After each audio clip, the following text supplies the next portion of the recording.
cardiovascular diseases. Just will go through different types of cardiovascular diseases. Okay, how it affects the human health and all.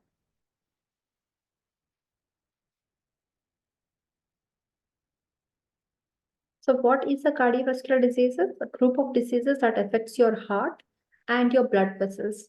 Okay.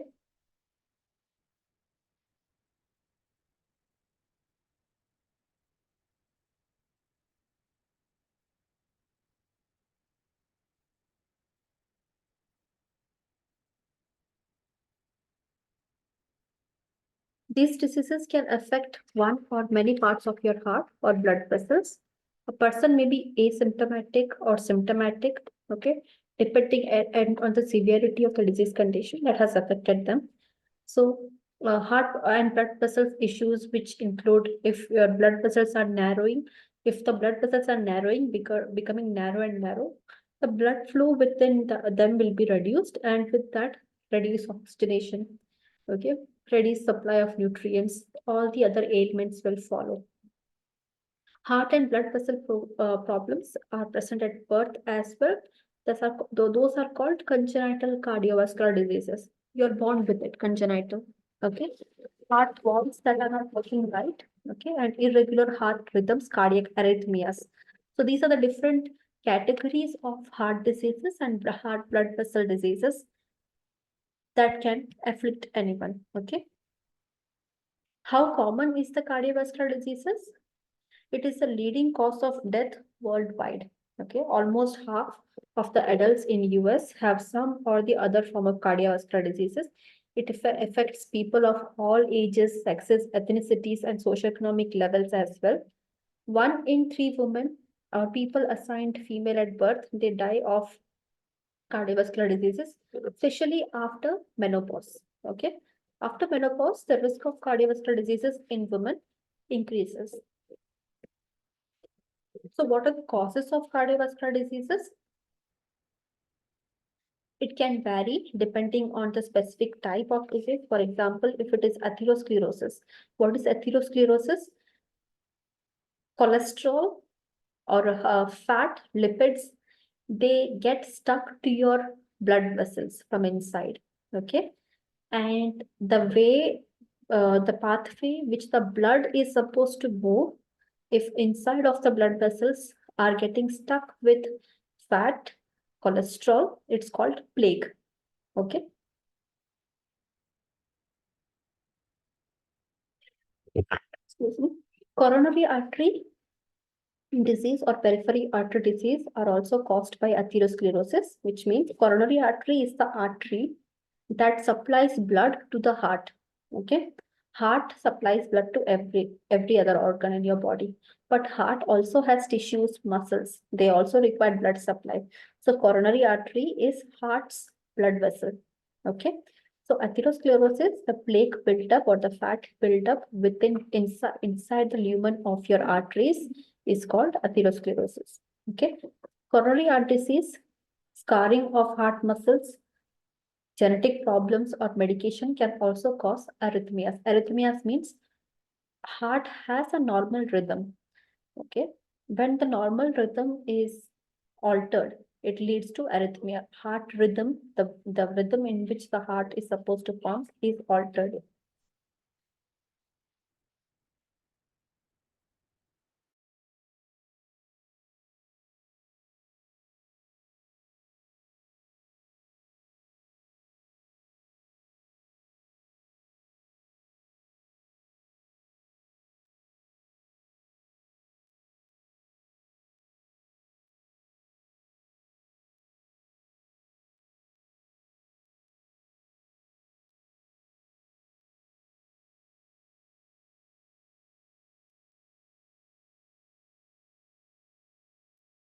Aging, infections, rheumatic disease can also cause valve diseases.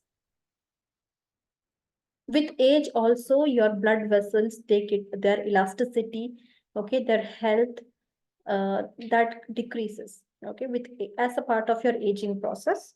Okay, the elasticity of the rigidness of your blood vessels, the elasticity of the blood vessels, it will decrease over a period of time as you age. Okay, and if you are getting infections, recurrent infection, and if you suffer from any rheumatic heart diseases, okay, the valve diseases, so it can also affect your heart valves. Okay, what are the common risk factors of cardiovascular diseases? If you're suffering from high blood pressure for a very long period of time, high blood pressure, uh, in and again, okay, when you're stressed out or you are taking some medications and you suffer from high blood pressure, that is not a risk factor. But if you are suffering from high BP for a very long period, chronic high blood pressure, okay, that could lead to cardiovascular diseases. High cholesterol in your diet, hyperlipidemia, okay, hyper means high, lipid means fats, amia means in blood, okay, high levels of fat, cholesterol in your blood, that is hyperlipidemia. Tobacco use, including vaping. Okay, nowadays Gen Zs, they usually do vaping and all, so that is also a risk factor of cardiovascular diseases. Type 2 diabetes. Okay, if you are suffering from type 2 diabetes since a long time, if it runs in your family, okay, family history of heart diseases is also another risk factor.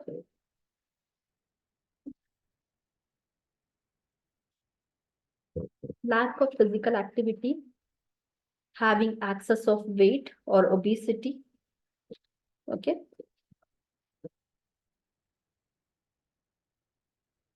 Diet that is high in sodium, diet that is high in sugar and fat. See, type 1 diabetes, it usually happens in childhood, type 1. It's also called as juvenile onset diabetes. In type 1, your pancreas are not at all able to produce insulin. Okay. The cells, beta cells, in your pancreas, they get damaged, okay, or because of various causes, okay. Sometimes it is autoimmune as well. So the beta cells of your pancreas, they get damaged and your pancreas can no longer produce insulin. That is type 1 diabetes. Type 2 diabetes, your pancreas are producing insulin, sometimes more than enough insulin has been produced, but your body cells are not responding to this insulin. That is type 2 diabetes. Okay. Type 2 diabetes can also affect children and adults, but usually it affects the adults. Usually after a certain age, your risk of type 2 diabetes increases.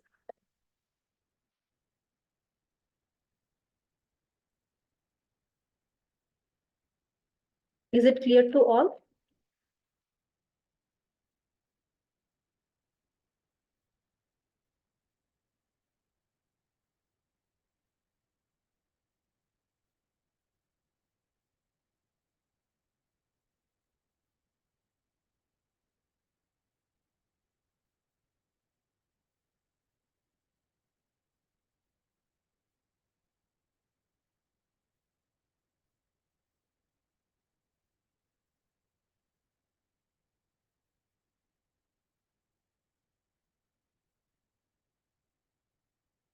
So other risk factors,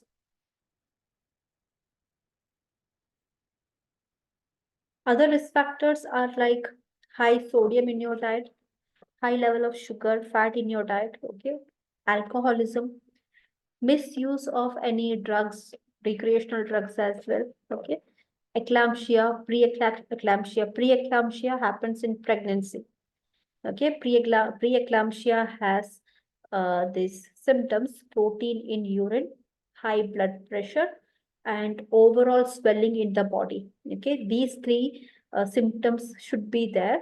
Then we call the pregnant woman is suffering from preeclampsia. Protein in urine, high BP, hypertension, okay, high blood pressure, and edema, swelling all over the body. That is called preeclampsia.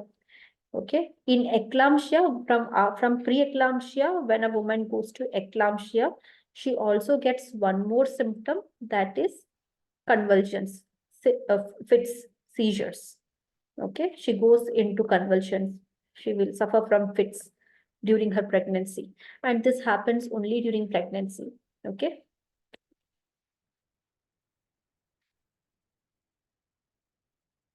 Gestational diabetes, diabetes that happens only during pregnancy.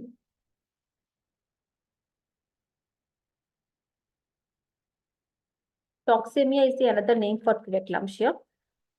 Then chronic inflammatory or autoimmune conditions also can affect your heart.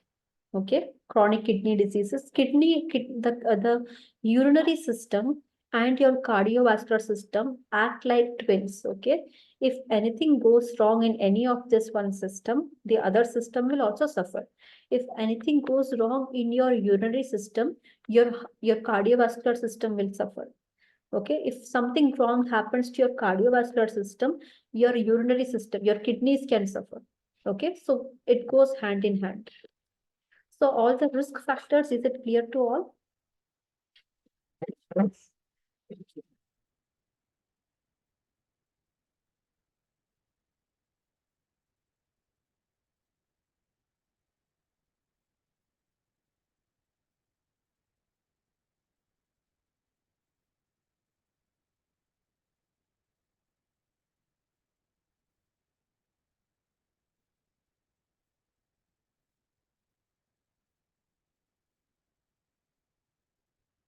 Symptoms of heart issues. Okay, again, symptoms can vary with what kind of heart disorder you're suffering from, what kind of cardiovascular disorder you're suffering from. The symptoms can vary, but along with that, there are some symptoms that are very common in all of the heart conditions. Okay, so first is angina, that is chest pain. Angina pectoris is also another name for it. Chest pain, severe chest pain. Chest pressure, okay, not able to breathe properly. Okay, some heaviness on your chest, okay, discomfort on your chest, weight on your chest kind of a feeling, okay. Shortness of breath, that is dyspnea. Sometimes a person may faint, okay, they may feel dizzy and they may faint. They will have fatigue and exhaustion as well, okay. Exhaustion means tiredness. Just give me 1 minute.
Symptoms of blockages in blood vessels throughout your body.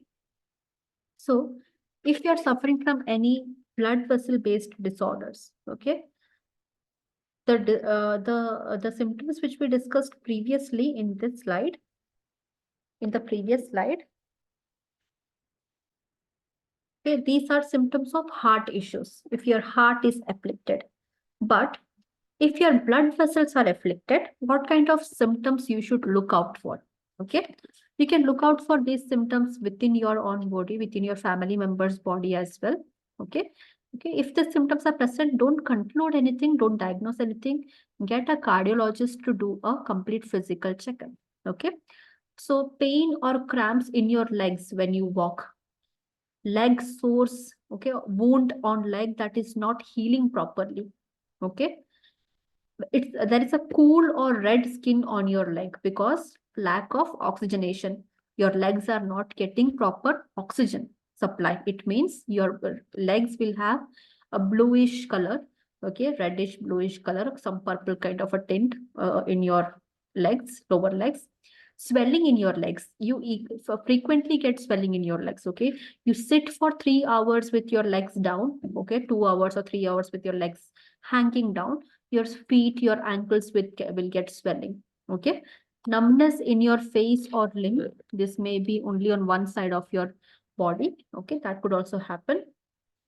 Difficulty with talking, seeing, and walking. Usually the blood vessels in your head, if that is getting blocked, you will have these difficulties to talk properly, to see properly. Sometimes dizziness, walking. Okay. You will have issues.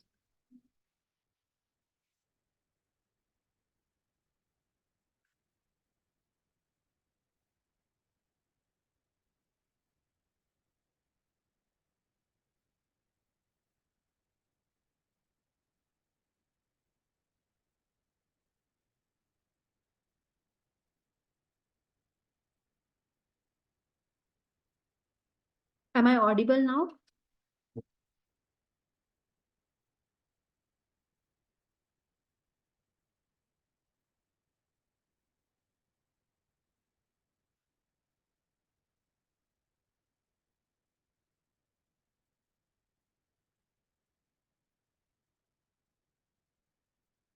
What conditions are cardiovascular diseases? Okay. Arrhythmia, any problem with your heart's electric conduction system that can lead to abnormal heart rhythms or heart rates. That is called arrhythmias. Okay.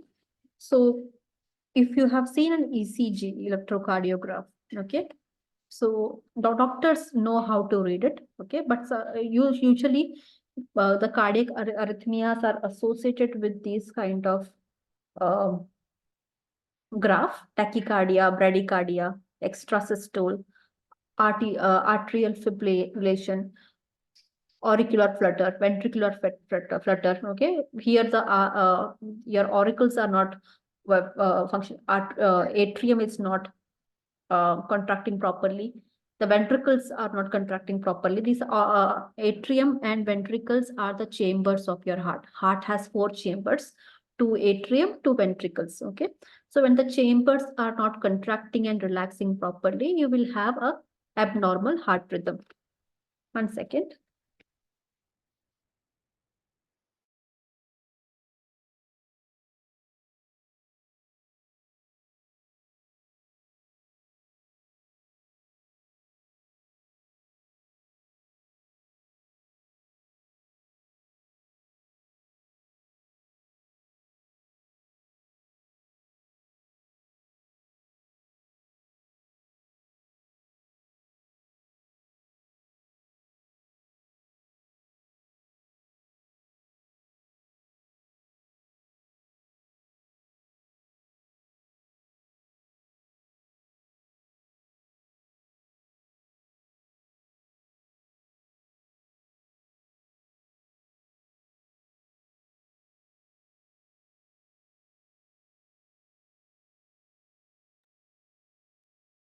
Next is valve diseases. Okay. Valves, these are valves. Okay. They separate the atrium and the ventricles. Okay. Atrium are the upper 2 chambers of heart. Ventricles are the lower 2 chambers of heart. Okay. So blood flow from upper to lower is restricted by, and it is controlled by these valves. Okay.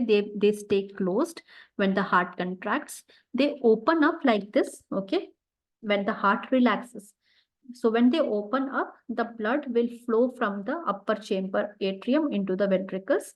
Okay, when the heart contracts, the blood will flow from the ventricles to the atrium. Okay, right or left.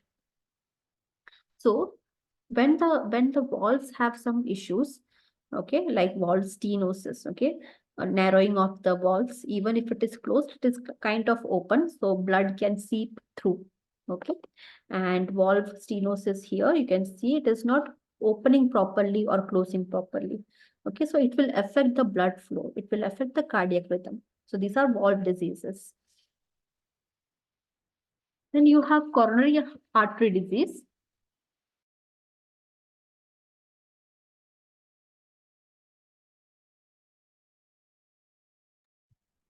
Then you have coronary artery disease, problem with your heart's blood vessels, such as blockages.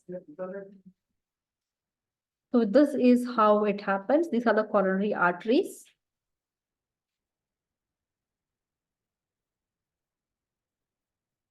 Okay, these are the arteries, coronary veins that supply blood to the heart muscles and take blood, the oxygenated blood from the heart muscles and supply it to the lungs. Okay.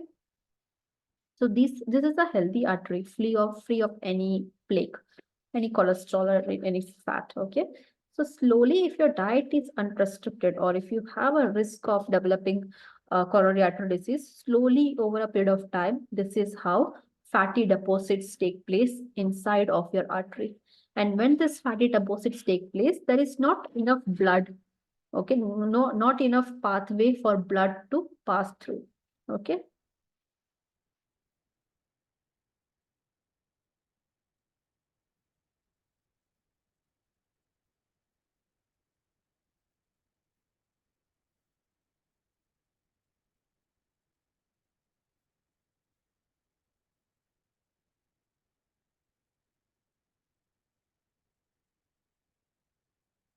When you have heart failure, problem with the heart pumping and relaxing properly, it leads to fluid buildup within the heart, shortness of breath. Fluid around the heart will also build up. It can cause congestive heart failure. Okay. Not able to pump enough amount of oxygen-rich blood to the body or tissue and organs. Okay. So these are the symptoms of heart failure. Then you have peripheral artery disease. Peripheral artery disease means not the blood near the heart, but the blood away from the heart. Okay. Sorry, the arteries away from the heart. They have narrowing and blockages. Okay. Usually varicose veins, okay, and periphery artery diseases, they all come under the same umbrella category of vascular diseases. Okay. Varicose vein is a vascular disease. Periphery artery is also a vascular disease. So because of this narrowing and blockages,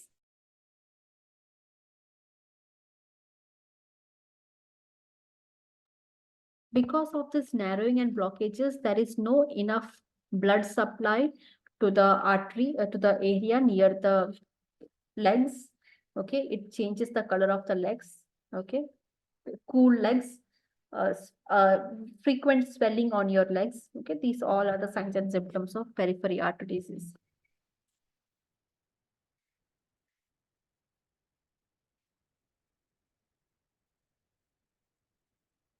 If not treated, vascular diseases can cause blood clot within the artery. These blood clots can travel through the circulation, and if these blood clots get stuck in your lungs, that could be fatal. Okay, it could lead to thromboembolism. Okay, these are serious conditions if it is not treated. Then aortic disease, aorta. Okay, aorta of the heart. That's the large artery of your heart. Okay, large blood vessel of your heart. Problem with the large blood vessel that directs the blood from your heart to your brain and rest of the body. Okay, and if there is any aneurysm, any dilation in your aorta, that is also very critical. Okay, it could lead to death as well if it is not corrected immediately.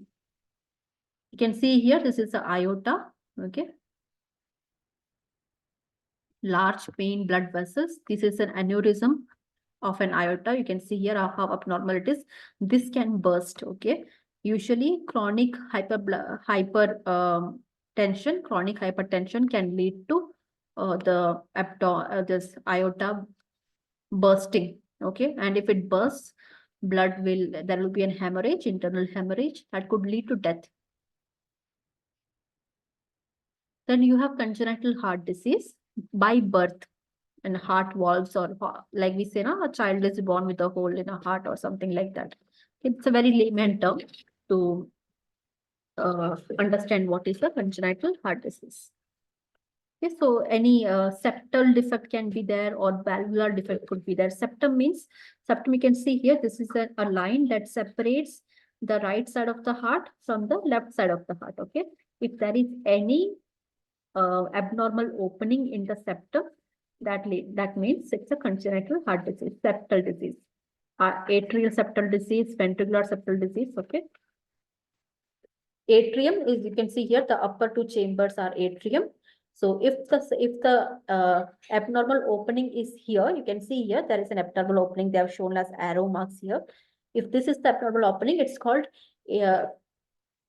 atrial septal defect, ASD. Okay. If the same abnormal opening, if it was here downwards, okay, near the ventricles, it could be called as ventricular septal defect. Okay.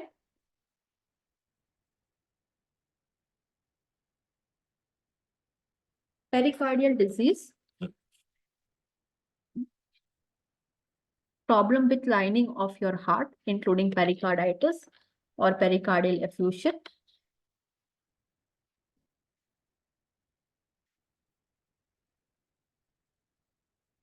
So pericardium is a very thin, transparent kind of a lining, okay, that surrounds the entirety of your heart.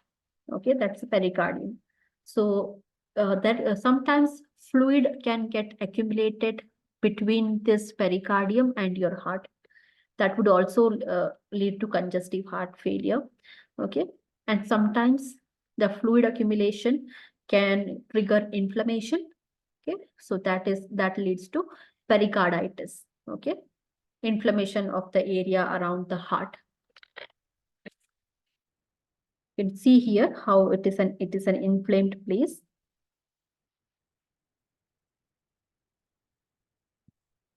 Then you have cerebrovascular disease, issues with the blood vessels that deliver blood to your brain, such as narrowing, blockages. Okay, you have ischemic stroke and hemorrhagic stroke. So in ischemic stroke, what happens is that here there is a blockage in your artery that delivers blood, oxygenated blood. Okay, but because of this blockage, not a single drop of blood is reaching the healthy tissues.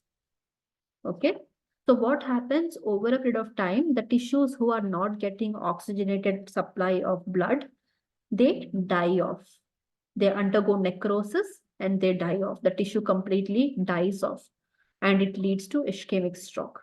Okay, hemorrhagic stroke, what happens is that because of the blockage in one side of the artery, there is a pressure on the other side of the artery. And because of this pressure, the artery wall can burst out.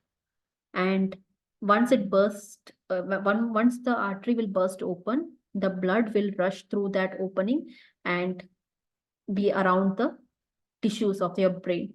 So that is called hemorrhagic stroke. Okay, so these are the two different types of stroke. In one stroke, without oxygenation, the tissues and the cells, they undergo necrosis and they die off. In the other type of stroke, because of the pressure differential and because of the thinning of the artery wall, okay, it will burst off and it will lead to hemorrhage, okay, within the brain. Then we have a deep vein thrombosis, which is also called as varicose vein, okay, DVT, blockage in your veins, vessels that bring the blood back from your brain and body to your heart. Okay, usually it happens on your calf, on your thighs, behind your knees. Okay, a bulge you will feel, especially all people who live a very sedentary lifestyle, they will also have a degree of deep vein thrombosis, DVT. Okay, so what happens here is that if this is a healthy vein, you can see it is difficult because the veins are the blood inside the veins are acting against your gravity. Okay, veins don't have enough amount of contraction and relaxation that arteries have to push the blood forward.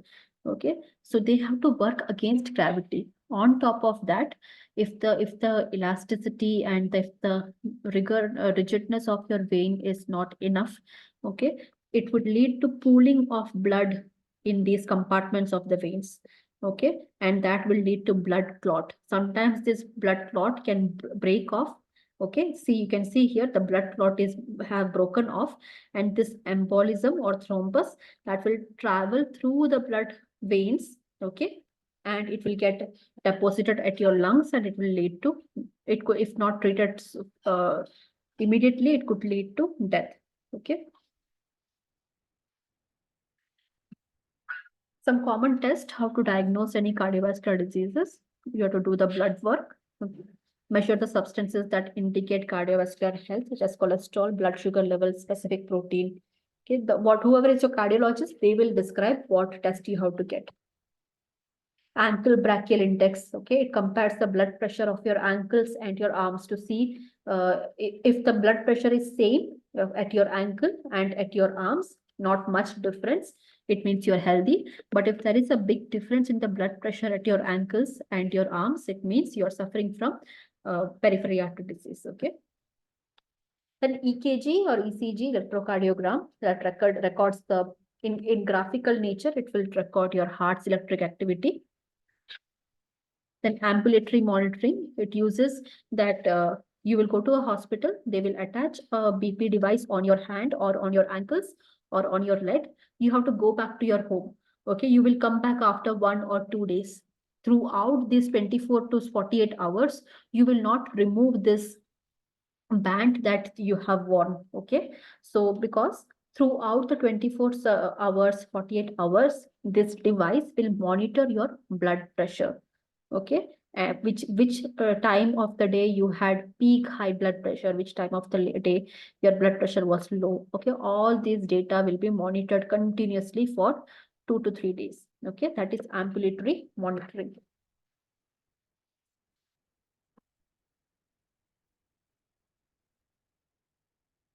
Then you have echocardiogram. It's like a ultrasound. Okay, ultrasound, same ultrasound waves are used to create an image of your heart rate and blood flow. Just give me a moment.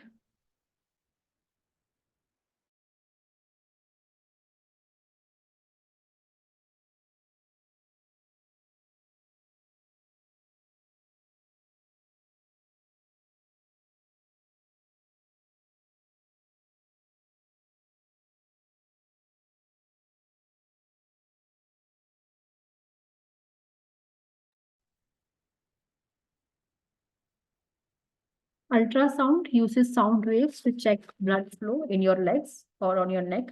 So any deep vein or DVT, okay, deep vein thrombosis, any peripheral artery blockages, if it is there, it can be diagnosed pretty early. Okay, before the thrombus or embolism forming, we can diagnose it. Then CT, okay, CT scan, CCT scan, that is cardiac computerized topography. Then you have MRI as well. CT, MRI can be used. Then angiogram, in a cath lab and all, angiogram can be done. And in angiogram, a small tiny camera is inserted from your major artery. Okay, it goes up to your blood, heart and see wherever blockages are there. Okay. Then stress test is done. In stress test, you will have to walk on a or run on a treadmill until you are completely physically exhausted. Okay, so how long it took you to be physically exhausted? Okay, what is your exercise pattern? What is the oxygenation? What is your output, oxygen output, cardiac output? That can be determined. Then cardiac catheterization, a thin hollow tube to measure the pressure of the blood flow of your heart is inserted again through your artery. Okay, main artery, a small tube will be inserted, and it will monitor the blood pressure from inside of your artery.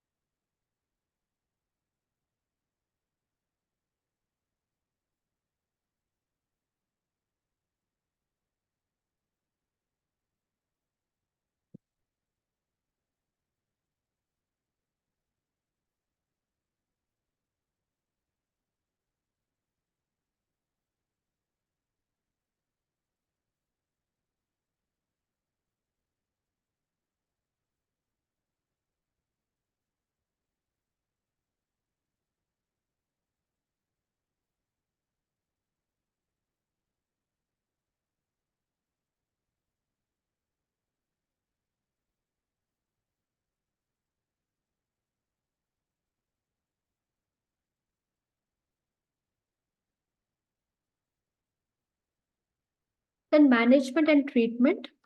Lifestyle changes, simple changes like changing your diet, increasing your physical activity.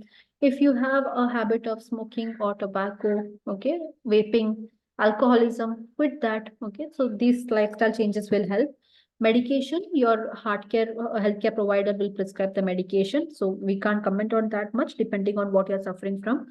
Okay, in diet, you have to be on low sodium diet if hypertension is an issue. Okay, even if you have a risk factor of hypertension, be on low sodium diet, be on a low fat diet if cholesterol and hypertension is an issue. If medications aren't enough, your healthcare provider or a cardiologist will give you certain procedures or surgeries to treat your diseases. Open heart surgery, ablations, cardioversion, okay, putting a pacemaker, okay, these all are some minor and major surgeries done. Cardiac rehabilitation, you may need a monitored exercise program to help your heart get stronger, like on a very long term. A cardiologist will work with you to see your day-to-day progress. Active surveillance, you may need a careful monitoring over time without medication or procedures or surgery. Especially once you have witnessed, if anyone has witnessed a cardiac infarction, heart attack, okay, then you will be put on cardiac rehabilitation and active surveillance. Okay, your diet, your lifestyle, okay, your heart health will be monitored continuously. Now, on a monthly basis, you have to do all these checkups.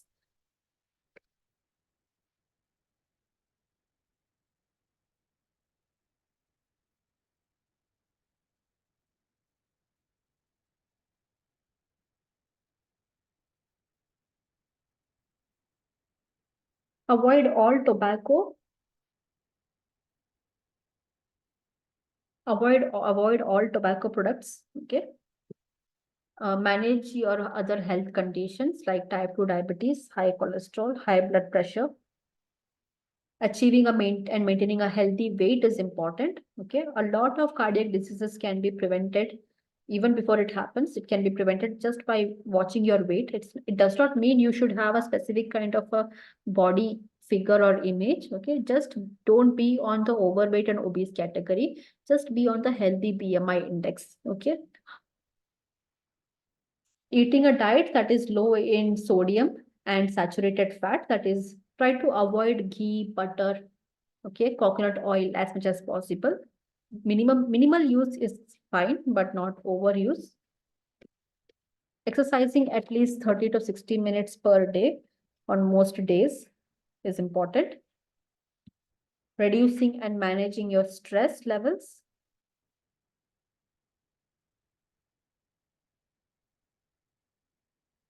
So that's all for today.